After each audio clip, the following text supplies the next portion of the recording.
Hello everyone, welcome to another session of the Mastering Apsis series. So now we're at the fourth session of the series. So before we dig into today's topic, I just want to give you guys a little bit of a reminder that if you haven't watched the previous ones, you can still go back and do it. They're accessible on our website. Just go there and you'll find them to watch. They're good must-sees to also get started if you haven't already seen them. Also, we have the next one coming up, the 6th of February, so that's in 3 weeks.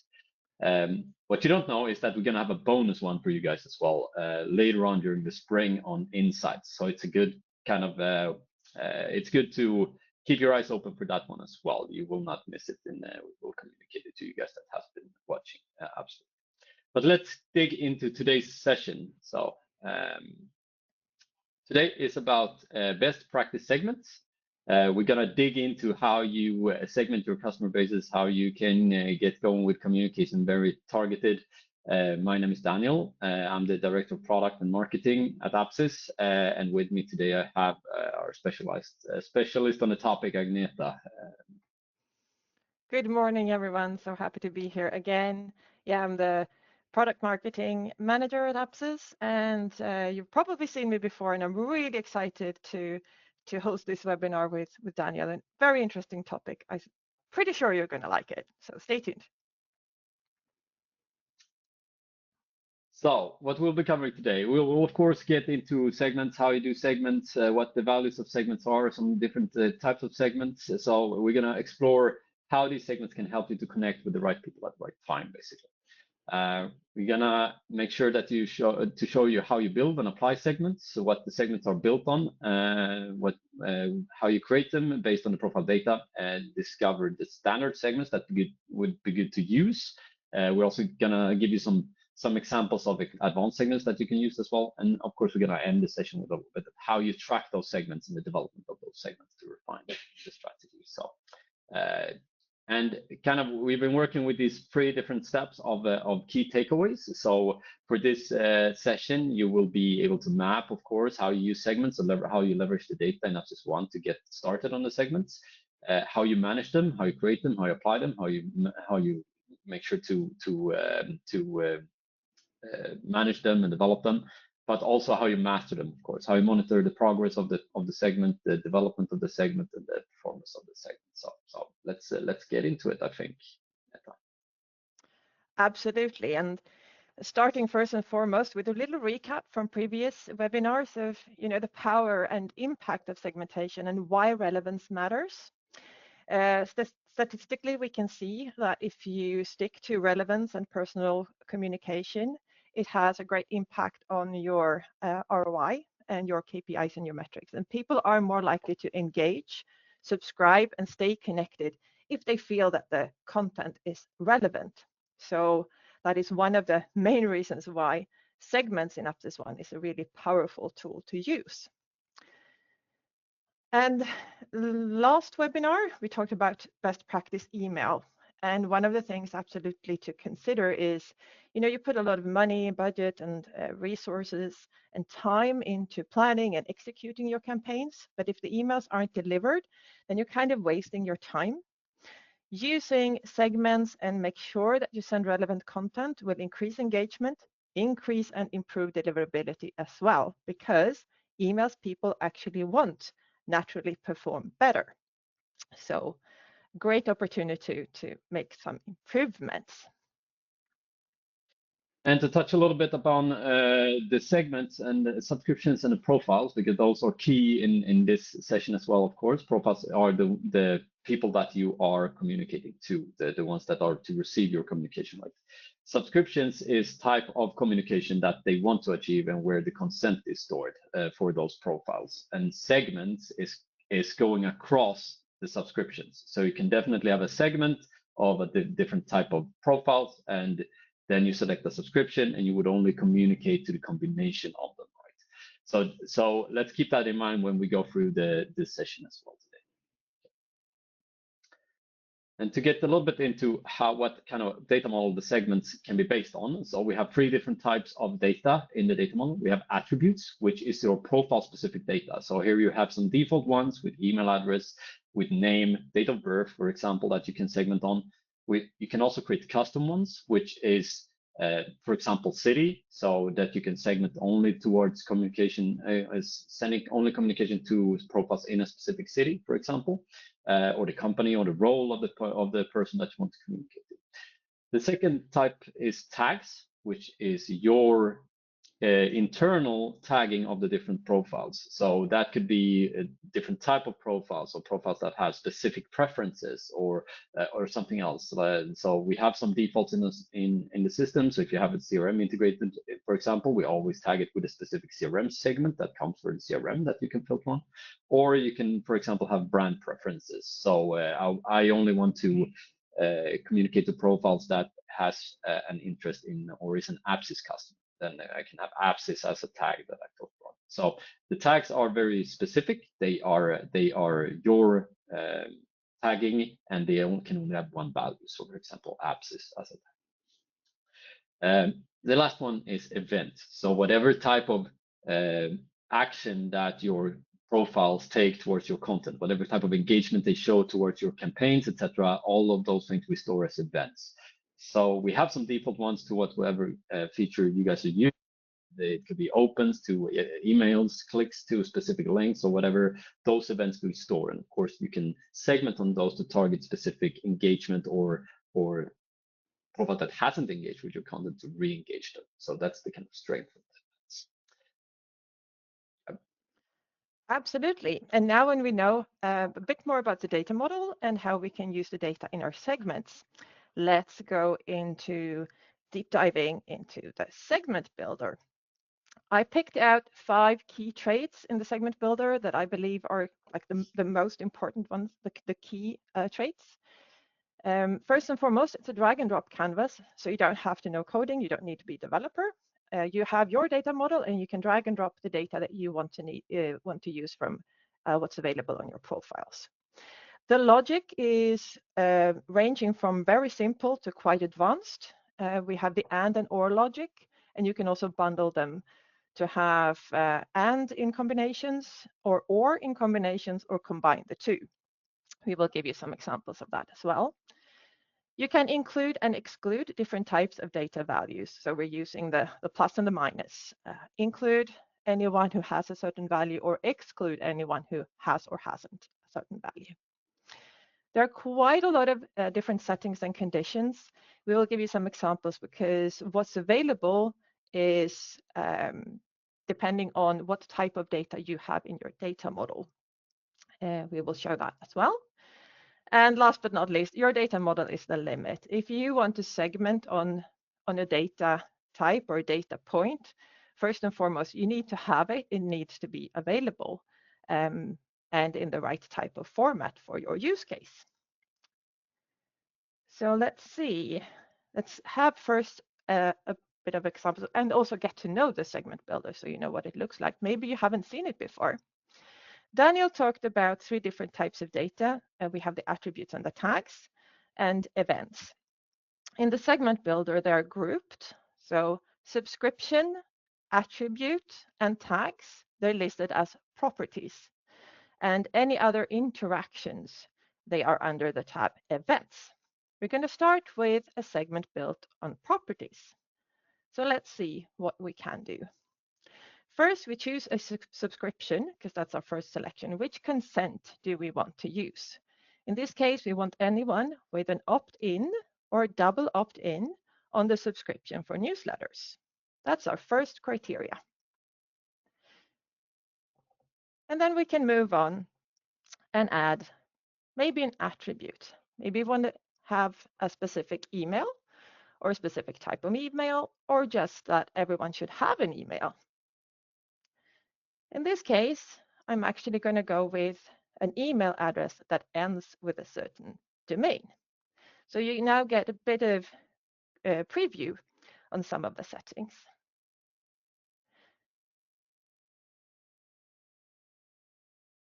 To make sure that we stay relevant, we are also going to include whether a member in this case is active or not. So in the data model, I have membership activate set to true because I only want the active members. And then also using a tag, anyone who has a certain tag, meaning in this case, webinar participant. So now I've created a quick and easy segment based on subscription, attribute, and tag. And of course, back to the bundle, the combinations of and or, I can of course add more subscriptions to widen the segment or add different types of data to make it more narrow.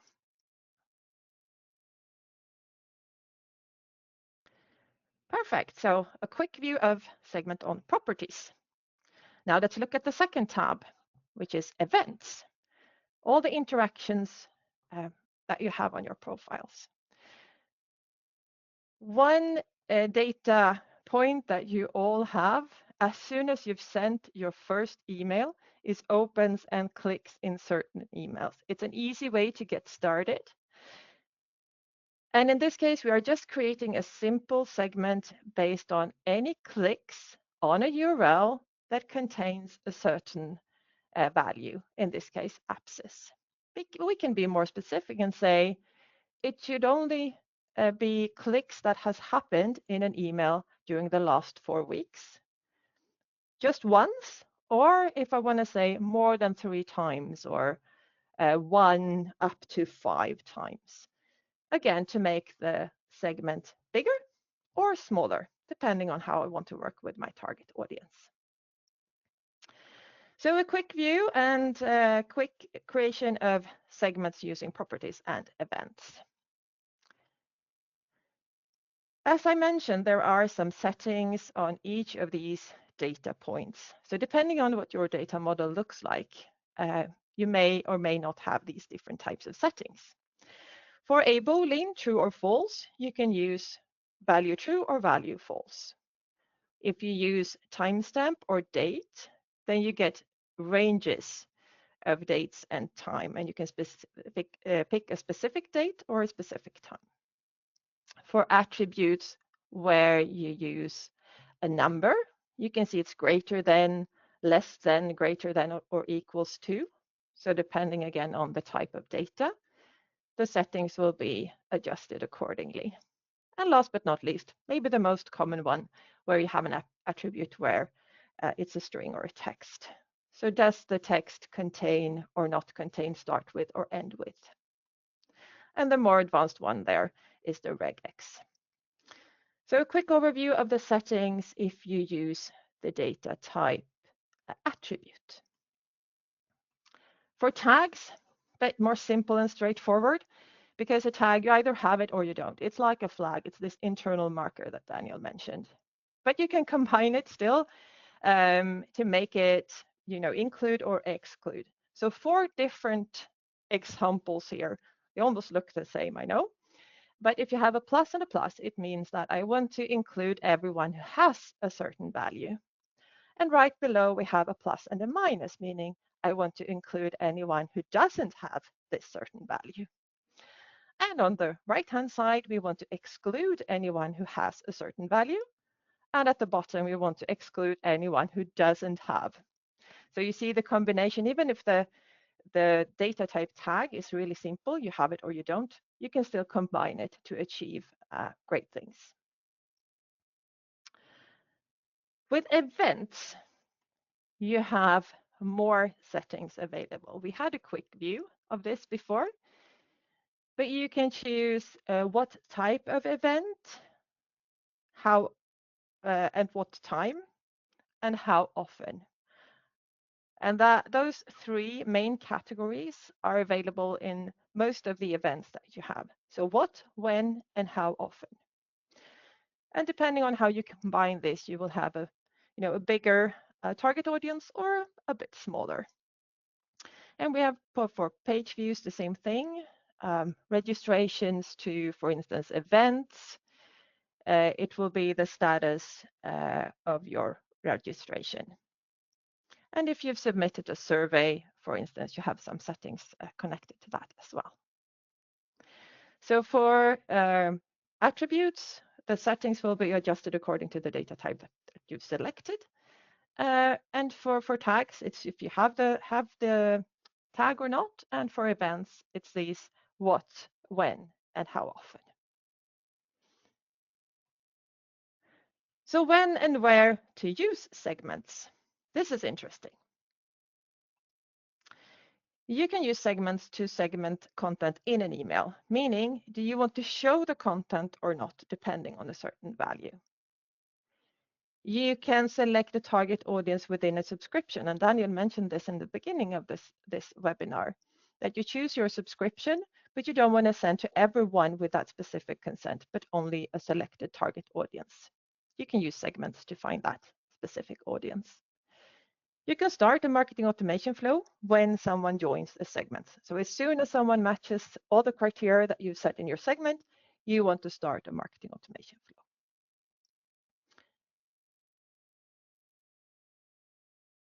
You can, at any point in time within your marketing automation flow, make a custom setting where you send profiles matching a certain segment down one path, and those who doesn't match a segment down another path. And you can do that at any time. It's a selection that you do within the marketing automation flow.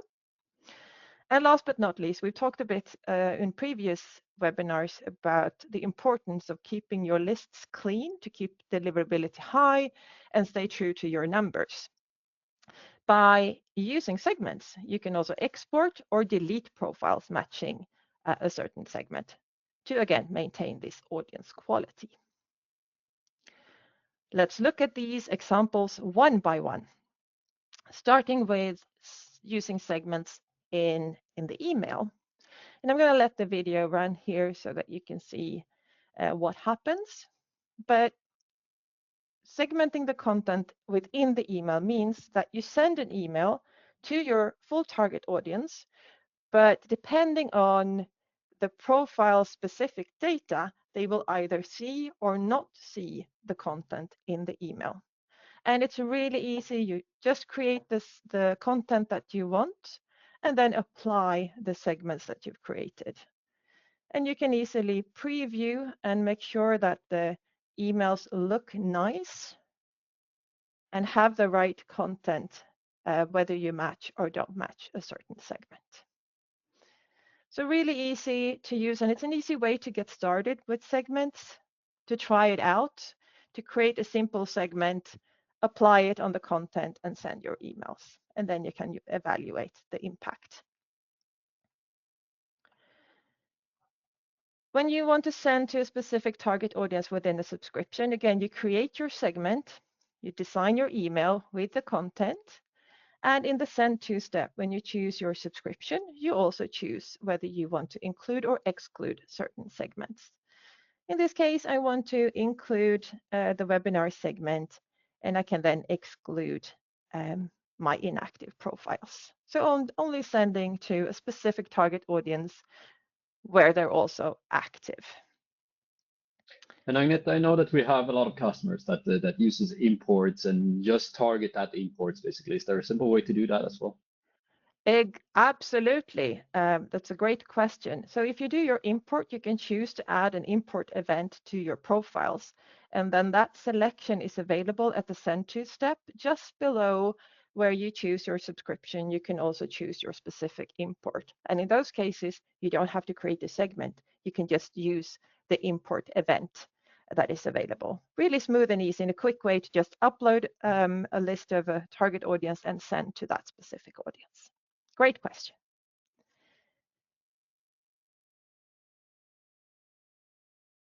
Marketing automation. Starting a marketing automation flow on matching a segment. It's in the listen now, so it's in the trigger.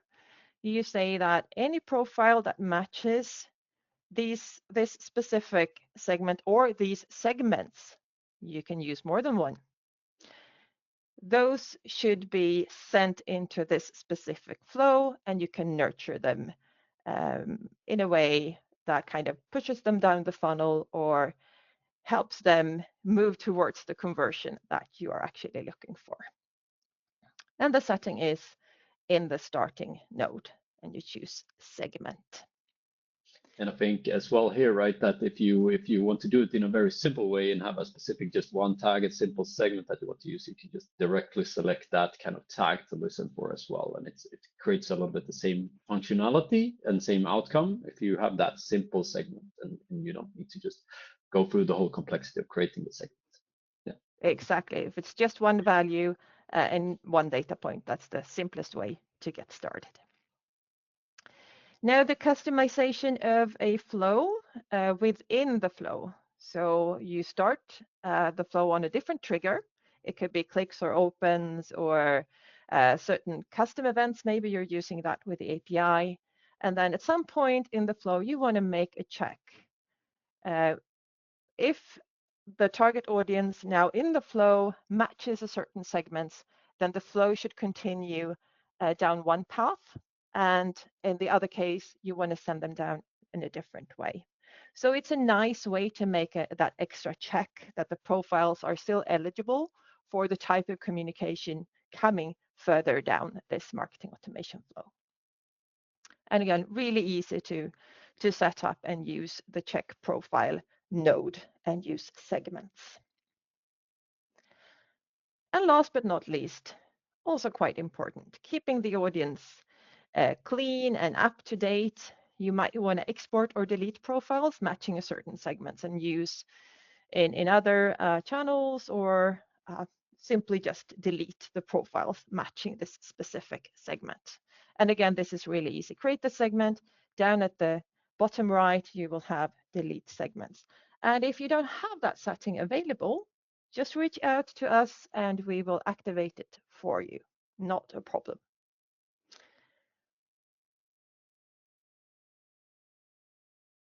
All right, segments to get started.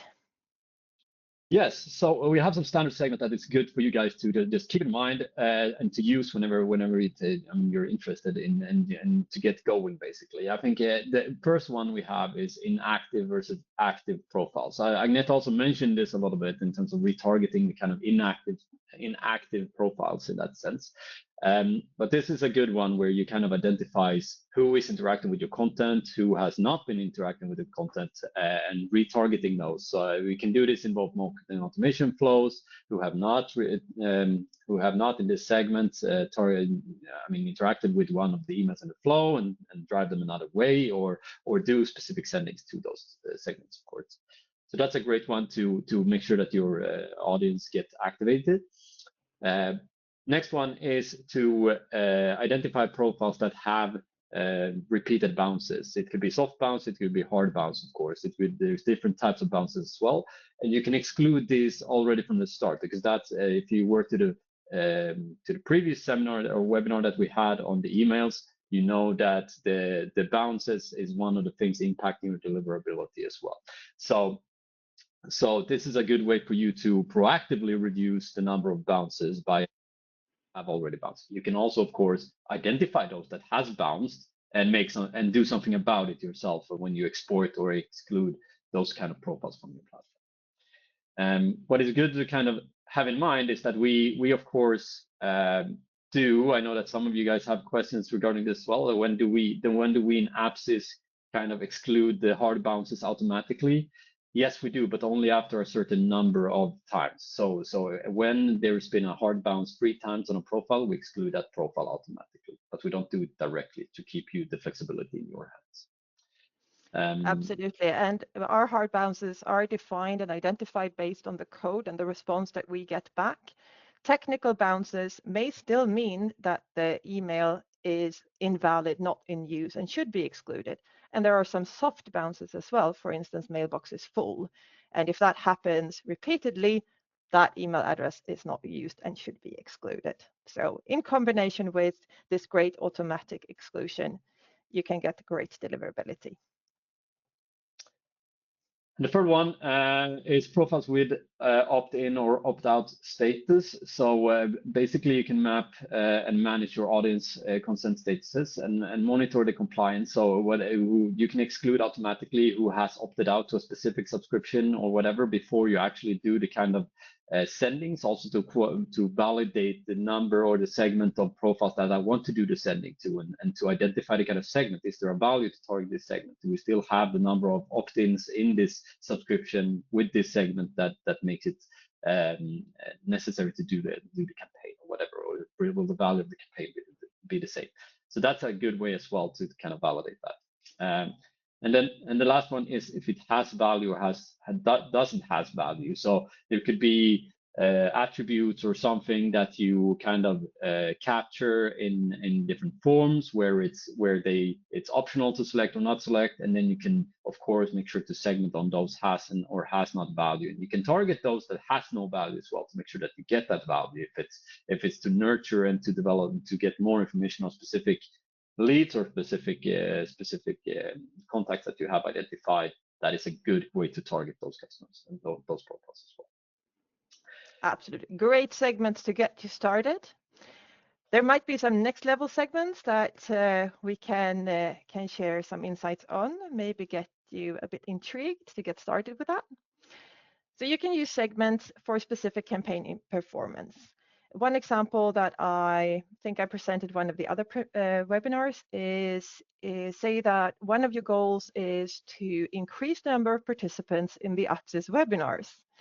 Then we can actually look at the performance across all campaigns, all emails being sent out by creating a segment on clicks or interactions with a link containing a certain URL or in combination with a certain title. It helps us identify the campaign reach and the success of the campaign. So using segments for that, maybe that's your next level segment. Identifying windows of opportunity.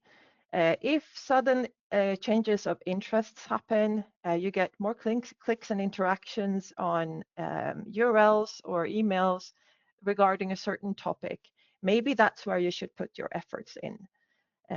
So identifying windows of opportunity where there's a possibility for you to make smarter marketing decisions and create campaigns.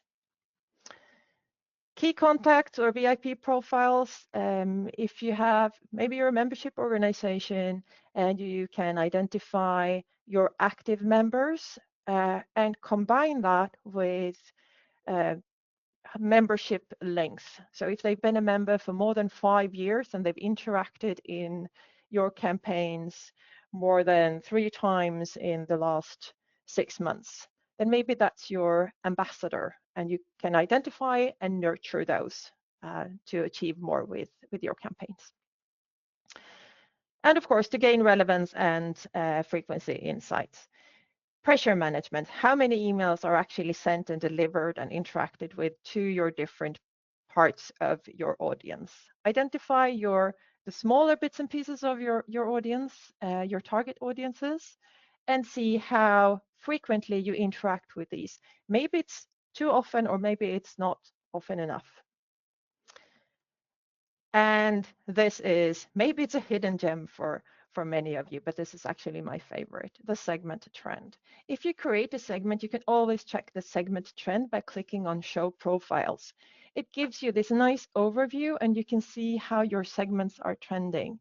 You can do it before a campaign to see if it's worth spending the time and budget and resources on your campaign. And you can also use it to validate the outcome and see the progress over time. And this is just an example where my goal is to increase the number of profiles that have signed up to an Apsis webinar. I create my segment and I can see how it's trending. And in combination with knowing when the campaigns are sent out, this gives me great insights into the performance. Yes, that's all we had prepared. Do we have any questions, Daniel? We have some questions. We can take this one. This one was related to the kind of targeting a more simple segment. So if it says if I'm using the tags directly in the marketing automation or a campaign, can we still follow up using the using this kind of trend in the that you showcased just now? Yes, so creating as long as you have a value that you can create a segment on, the trend is available, and it will give you insights as far back as it has data. So if you're using data that you just imported into the system, then of course that wasn't available 6 months ago, so you can't get the data. But as long as the data has been available, the data that you create your segment on, the insights and the trend is available for any segments. And here was a great follow-up question on that. Do I have to include one or more subscriptions when I'm creating the segments? That will depend on actually how you want to use it and what do you want to see within the segment when you do your calculation of your target audience. Because segments are across, so only when you have applied your subscription in the send to step and then choose your segments and calculate, that's when you will see the actual target audience that you will send to. When you create the segment, if you do not use the subscription and the opt-in status to see the consents connected, it will give you the number of profiles within the section in the account, regardless of whether you have a consent or not. So if I create a segment based on webinar participant tag, you can have that tag, but you may have opted out. And if I don't choose the consent status in the subscription, I will also see the profiles with that tag without a consent, or the consent might be on a different subscription. So it's really up to what you want to see when you create the segment and how you intend to use it. If you're only going to use it in a specific subscription, then you will either add the subscription or use it when you send. But if it's a generic segment that you want to use on all the subscriptions, then that criteria should not be applied. So it all depends, but that's a good question. I think we have two more questions. I think we can cover those as well. There was one coming in just now. I think we mentioned this. Is it true that if an email bounces 3 times, it will be excluded automatically? I thought so. So why make segment and exclude the bounces? Maybe if you want to exclude after 1 bounce. Yeah, that's a really good question. So back to what I mentioned about the response that you get back. So we exclude hard bounces based on the bounce code that we identify when we try to send. So the receiving email server will say, we cannot deliver this email to this specific email address because of, and then give us a reason. If that reason contains the codes for hard bounces, then yes, we will exclude it after 3 times. But a lot of receiving email clients will give us another response back. For instance, for a soft bounce saying mailbox is full. And if you get mailbox is full months and months and months, that email address is not used. We're just not getting the hard bounce code response back. So we cannot exclude it for you because we get the wrong response. And the same with technical bounces. Some receiving email servers will send a technical bounce back, but it really means that the email has been closed down. So if you get technical bounces for the same email or email domain repeatedly, you should exclude those because it basically means that the email is dead. So in a combination, it's a teamwork here. We exclude the hard bounces that we can identify, and you help with the remaining part. Yep. And there was one last question I think that we could see if we can cover as well, and then we're, I think, running out of time. But can you segment on dates from when the profile was created? Not at this point, you cannot. The created date is available on the profile, but not in Segment Builder. So the answer to that is no. Clarification. Yeah. So I think that we hold it there and thank everybody for the participation today. If there's like normal, if there's anything that you guys wish to discuss or have any questions or whatever, you're free to contact us. Just send us an email or go through the support or whatever channels you have towards your account manager as well. Just let us know. We're happy to help out if you have any. Yeah. Absolutely. And don't Happy forget, Friday, everyone. and remember next, also before we leave, remember the next session, that is the 6th of February. There will be more communication coming and some reminders for you guys as well. So yeah, happy Friday, happy weekend. Bye-bye.